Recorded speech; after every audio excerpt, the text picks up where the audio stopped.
আমরা দেখব টান টান উত্তেজনা এবং হাড্ডাহাড্ডি লড়াই।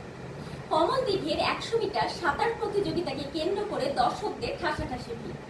বেলা 2:30টাতে সাঁতার প্রতিযোগিতা শুরু হয়ে গেছে এবং সেখানে প্রতিযোগিতার ভূমিকায় রয়েছে কনি, বেলা, অমিয়া ছাড়াও আরো অনেকে। নিমেষের মধ্যে প্রত্যেকে ঝাঁপিয়ে পড়বে জলে আর তাদেরকে ঘিরে দর্শকদের মধ্যে উত্তেজনা তুঙ্গে। প্রথম 30 মিটারে কনি থাকবে এগিয়ে, এরপর 50 মিটার ও 60 মিটারে সবাইকে টেক্কা দিয়ে অমিয়া এগিয়ে যাবে। 70 মিটারে বাজি পুরো পাল্টে যাবে। অমিয়া দম নেওয়ার জন্য বারবার মুখ তুলবে আর এখানেই কিন্তু কনি অমিয়াকে হারিয়ে জিতে যাবে। দর্শকদের আসন থেকে 3 জন তাকে উচ্ছ্বাসিত করবে এবং হাত নাড়াবে।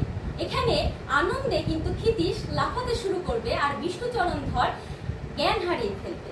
পিছন থেকে কয়েকজন বলবে যে কনিকে জুপিটার থেকে তাড়িয়ে দেওয়া হয়েছিল, তারই বদলা সে আজ নিল।